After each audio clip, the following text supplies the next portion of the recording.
Subscribe करें CA गुरुजी channel को, bell icon पे क्लिक करें सभी लेटेस्ट अपडेट सबसे पहले देखने के लिए। फाइनेंशियल ईयर 2021 की एनुअल रिटर्न पोर्टल पे अवेलेबल हो गई है। आप यहाँ देख सकते हैं एनुअल रिटर्न के टैब में जो ईयर है अब वो 2021 भी ऑप्शन में आ रहा है। सर्च पे क्लिक करेंगे तो फॉर्म के लिए भी आपके सामने यहाँ देखिए ऑप्शन अवेलेबल हो गई है, ऑनलाइन प्रिपेयर करने की या ऑफलाइन। तो जैसे आप यहाँ क्लिक करेंगे आपको पहले तो ये बताना है कि क्या आपको नील रिटर्न फाइल करनी है या नहीं। तो मैंने नो पे क्लिक किया है और नेक्स्ट करते हैं और ये आ गया हमारे सामने form GSTR 9। GST annual return बहुत ही इंपॉर्टेंट है और 1 अगस्त 2021 से, जी हाँ डेट नोट कर लीजिए, 1 अगस्त 2021 से जीएसटी ऑडिट और जीएसटी एनुअल रिटर्न के रूल्स में चेंज किया गया है। इसके रिगार्डिंग 3 नई नोटिफिकेशंस आई हैं। तो फॉर्म तो आ ही गया है, जैसा कि आप सामने देख रहे हैं, फॉर्म को मैंने गो थ्रू कर लिया है। कोई ऐसा बेसिकली बहुत ही ज्यादा बड़ा चेंज नहीं है, जैसे लास्ट ईयर था बिल्कुल वैसे ही हमारे सामने फॉर्म अवेलेबल हुआ है। फॉर्म कैसे भरना है, क्या होता है एनुअल रिटर्न में, अगर जानना है तो एवरी ईयर हम एनुअल रिटर्न के वेबिनार्स ऑर्गेनाइज करते हैं। बहुत सारे लोग उनका बेनिफिट ले चुके हैं। फाइनेंशियल ईयर 2021 की जीएसटी एनुअल रिटर्न और ऑडिट कैसे आपको फाइल करनी है ये जानना है तो आपको बताना चाहूंगी कि एवरी ईयर हम अपने वेबिनार्स अरेंज करते हैं। जैसे अभी तक हमारी वेबसाइट studybuddy.com पे 9 and 9C का फाइनेंशियल ईयर 1920 का जो रिकॉर्डेड सेशन है वो अवेलेबल है। जल्दी ही वेबिनार आएगा 2021 के लिए। सो मेक श्योर आप हमारी वीडियोस को रेगुलरली वॉच करें क्योंकि वहां पे हम अनाउंस करेंगे, डेट जल्दी ही आ जाएगी। अभी हमारे और भी कोर्सेज यहाँ पे एक्टिव है, जैसे कि इनकम टैक्स का कोर्स, इसका सेकंड बैच स्टार्ट हो रहा है 8 अगस्त 2021 से। तो बेनिफिट लीजिए हमारे कोर्सेज का क्योंकि इनमें हम डिटेल में आपको हर एक चीज कवर करके देते हैं, डिटेल में हर चीज हर कंसेप्ट करके देते हैं कवर। और जीएसटी का कोर्स भी एक्टिव है। और भी कोर्सेज के बारे में हमारे बात करेंगे वीडियो के एंड में और इनके लिंक वीडियो के डिस्क्रिप्शन में दे दिए, तो चेक करना चाहें तो आप अभी भी चेक कर सकते हैं। अब बात करते हैं नोटिफिकेशंस की। 3 नोटिफिकेशंस आई हैं 30 जुलाई को। पहली है नंबर 29, फिर आई है 30 एंड देन 31। तीनों ही एनुअल रिटर्न एंड ऑडिट से रिलेटेड है। पहली जो नोटिफिकेशन है इसकी बात करूंगी 29 नंबर। इसमें फाइनेंस एक्ट के 2 सेक्शंस को नोटिफाई किया है, वो एप्लीकेबल हो गए हैं 1 डे ऑफ अगस्त 2021 से। और जो ये सेक्शंस हैं ये फाइनेंस एक्ट के सेक्शन है। सीजीएसटी एक्ट के कौन से सेक्शन है वो मैं आपको बता रही हूँ, या मैंने उसकी समरी तैयार कर रखी है वर्ड फाइल में। जो सेक्शन 110 है फाइनेंस एक्ट का, उसने अमेंड किया है section 35 of the CGST act. Section 35 के सब सेक्शन 5 को ओमिट कर दिया गया है। क्या था सेक्शन 35 का सब सेक्शन 5? उसमें रिक्वायरमेंट थी ऑडिट कराने की, किससे? सीए से या कॉस्ट अकाउंटेंट से। अब इसे ओमिट कर दिया गया है, यानी कि अब आपको सीए या कॉस्ट अकाउंटेंट से जीएसटी ऑडिट नहीं कराना है। सेक्शन 110 की हमने बात कर ली, जो फाइनेंस एक्ट का नोटिफाई हुआ, यानी सेक्शन 35(5) को ओमिट कर दिया गया। देन 111 जो फाइनेंस एक्ट का सेक्शन है उसके लिए जो ये सब्जेक्ट है वो है substitution of new section for section 44। यानी जो सीजीएसटी एक्ट का सेक्शन 44 था उसको सब्स्टिट्यूट किया है, या उसकी लैंग्वेज में ही बिल्कुल चेंज कर दिया। सब्स्टिट्यूट किस चीज के लिए? बेसिकली सेक्शन 44 पहले जीएसटी एनुअल रिटर्न की बात करता था। अब ये सेक्शन किसकी बात कर रहा है? देखिए पढ़ते हैं हम कि हर एक रजिस्टर पर्सन को, कुछ पर्सन को छोड़ के, जैसे कि आईएसडी और जो पे कर रहे हैं tax under section 51, 52, casual taxable person और नॉन रेजिडेंट टैक्सेबल पर्सन, इनको छोड़ के जितने भी रजिस्टर पर्सन हैं उनको एनुअल रिटर्न फाइल करनी है, which may include a self certified reconciliation statement. यानी कि सेक्शन 44 में ही अब रिकंसिलेशन स्टेटमेंट को ऐड कर दिया, क्योंकि आपको अगर आपने पहले कभी देखा तो आपको पता होगा कि जीएसटी ऑडिट के फॉर्म का नाम ही रिकंसिलेशन स्टेटमेंट है। तो पहले वो रिकंसिलेशन आपको सीए से या कॉस्ट अकाउंटेंट से कराना होता था, अब सेक्शन 44 में डाल दिया है। यानी कि ये हर एक रजिस्टर पर्सन की रिस्पॉन्सिबिलिटी है कि वो एनुअल रिटर्न भी फाइल करे और ऑडिट भी फाइल करे अगर उन पे एप्लीकेबल है। अब यहाँ पे मैंने आपको ये बता दिया कि सेक्शंस में चेंज हुआ, जीएसटी ऑडिट आपको सीए से या कॉस्ट अकाउंटेंट से नहीं कराना।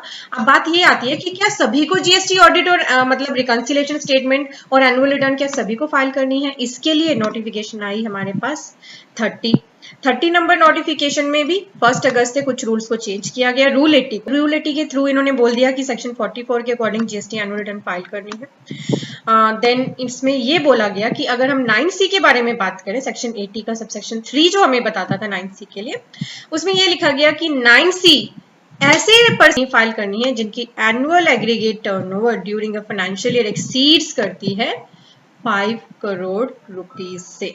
तो यानी कि अगर आपकी टर्नओवर 5 करोड़ तक है तो आपको रिकंसिलिएशन स्टेटमेंट या जीएसटीआर 9C या जीएसटी ऑडिट फाइल नहीं करना है। अब आप पूछेंगे कि क्या एनुअल रिटर्न में भी ऐसी कोई एग्जाम्पशन है? जी हाँ, उसके लिए नोटिफिकेशन नंबर 31 आई।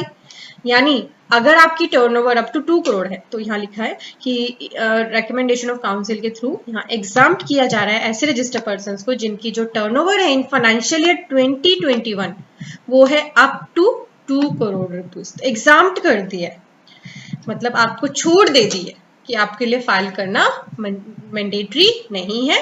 पर इंपॉर्टेंट चीज जो मैं हमेशा अपने वेबिनार्स में भी क्लियर करती हूँ कि वेदर यहाँ पे गवर्नमेंट ने तो आपको एग्जाम कर दिया, अगर आपकी टर्नओवर अप टू 2 करोड़ है, एनुअल रिटर्न भी मत भरो, रिकंसिलिएशन स्टेटमेंट भी मत भरो। बट अगर आपने गलतियां कर रखी हैं, चाहे आपसे अनजाने में ही क्यों ना हुई हैं गलतियां, तो आप एनुअल रिटर्न जरूर फाइल करना। यह आपके पास लास्ट चांस होता है अपनी गलतियों को रेक्टिफाई करने का। और क्योंकि फाइनेंशियल ईयर 2021 का फॉर्म इस बार गवर्नमेंट ने टाइमली अनाउंस कर दिया है तो इसका आपको बहुत मेजर बेनिफिट होने वाला है, उसे समझ लीजिएगा। फाइनेंशियल ईयर 2021 क्लोज हो चुका है, but according to the act, according to the GST act, अगर आपकी मिस्टेक है, आपका इनपुट टैक्स क्रेडिट लेना रह गया था या आपकी जो टैक्स है वो आपने गलत दिखा दिया था, तो पिछले साल की गलतियों को यानी फाइनेंशियल ईयर 2021 की गलतियों को सही करने का अभी आपके पास मौका है। जो सितंबर की आपकी 3B जानी है उस डेट तक, सितंबर की 3B की डेट अगर हम इन जर्नल देखें तो वो होती है 20 अक्टूबर 2021। कंसीडरेशंस कर लीजिए, फाइनेंशियल ईयर जान लीजिए। पहले तो हम कौन से फाइनेंशियल ईयर की बात कर रहे हैं, 2020-21 विच इज क्लोज्ड। अगर आपकी आईटीसी में मिस्टेक्स हैं, कम ले लिया है, ज़्यादा ले लिया है, रिवर्सल है या लेना है, या फिर टैक्स में मिस्टेक्स है, आउटवर्ड सप्लाई का जो टैक्स है या जीएसटी जो आपको पे करना है कम कर दिया है या ज़्यादा कर दिया है, ये सभी मिस्टेक्स ठीक करने का अभी आपके पास मौका है। डेट नोट कर लीजिए, जो सितंबर की आपकी 3B है ना, सितंबर की जीएसटीआर 3B, कौन सी सितंबर 2021, होल एंड सोल उसकी डेट आप मानिए अप्रॉक्सीमेट 20 अक्टूबर 2021। तो आपके पास मौका है 20 अक्टूबर 2021 तक अपनी मिस्टेक्स को रेक्टिफाई करके ठीक कर लीजिए सितंबर की 3B तक। अभी भी आप कर सकते हो, अभी जो रिटर्न हमारी आनी है ना, जैसे अभी हमारा अगस्त मंथ स्टार्ट हो गया, अगस्त में आप जुलाई की रिटर्न भरोगे, तो अगर अभी रिकंसिलेशन कर लोगे तो अभी ठीक कर सकते हो। तो करते रहिए रिकंसिलेशन, पर सितंबर की रिटर्न लास्ट डेट रहेगी आपके लिए। जब हमारे फ्यूचर में वेबिनार्स होते हैं तो बहुत से पर्सन बार बार पूछते हैं कि आईटीसी लेना रह गया, क्या अब हम ले ले। सबसे मेजर नुकसान जो आपको होता है ना वो आपकी आईटीसी का ही होता है, तो अपनी रिकंसिलेशन जरूर कर ले। उससे बेनिफिट ये होगा कि किसी पार्टी ने अभी तक अपनी रिटर्न्स नहीं भरी हैं, वो आपको पता चल जाएगा, या आपके 2A में क्रेडिट नहीं आ रहा है, 2B में क्रेडिट नहीं आ रहा है, या कोई क्रेडिट आपसे लेना ही रह गया, तो आपका जो आईटीसी है वो आपको मिल जाएगा टाइमली। ठीक है, तो इस डेट का ध्यान रखिएगा। अब हम एक बार क्रक्स निकाल लेते हैं। अब हम अकॉर्डिंग टू द नोटिफिकेशंस देखें तो जीएसटीआर 9 किन पर्सन्स के लिए मैंडेटरी है भरना, जिनकी टर्नओवर 2 करोड़ से अबव है। फाइनेंशियल ईयर 2021 की हम यहाँ बात कर रहे हैं। ठीक है, नोटिफिकेशन आ गई है हमारे पास, इसके लिए है नोटिफिकेशन नंबर 31। ठीक है, ये मैंने लिख दिया है।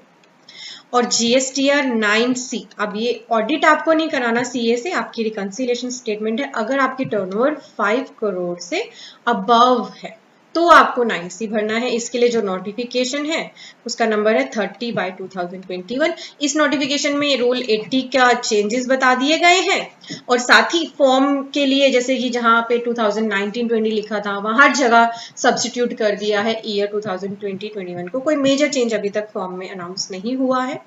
देन हमारे पास नोटिफिकेशन नंबर 29 आई, जिसने आपके सेक्शन 35(5) को ओमिट कर दिया, यानी अब आपको सीए से ऑडिट नहीं कराना है, और 44 सेक्शन को चेंज कर दिया, यानी कि अब एनुअल रिटर्न के साथ ही सेक्शन 44 में रिकंसिलिएशन स्टेटमेंट वर्ड भी ऐड कर दिया। बट आपको इन लिमिट्स का ध्यान रखना है ये लिमिट्स बार बार हमसे क्वेश्चंस में पूछी जाती हैं। मैंने वीडियो के डिस्क्रिप्शन में भी ये लिमिट्स दे दी हैं, तो आपको इन लिमिट्स को नहीं भूलना है, अपने क्लाइंट्स को भी इसी के बेस पे सजेस्ट करना है।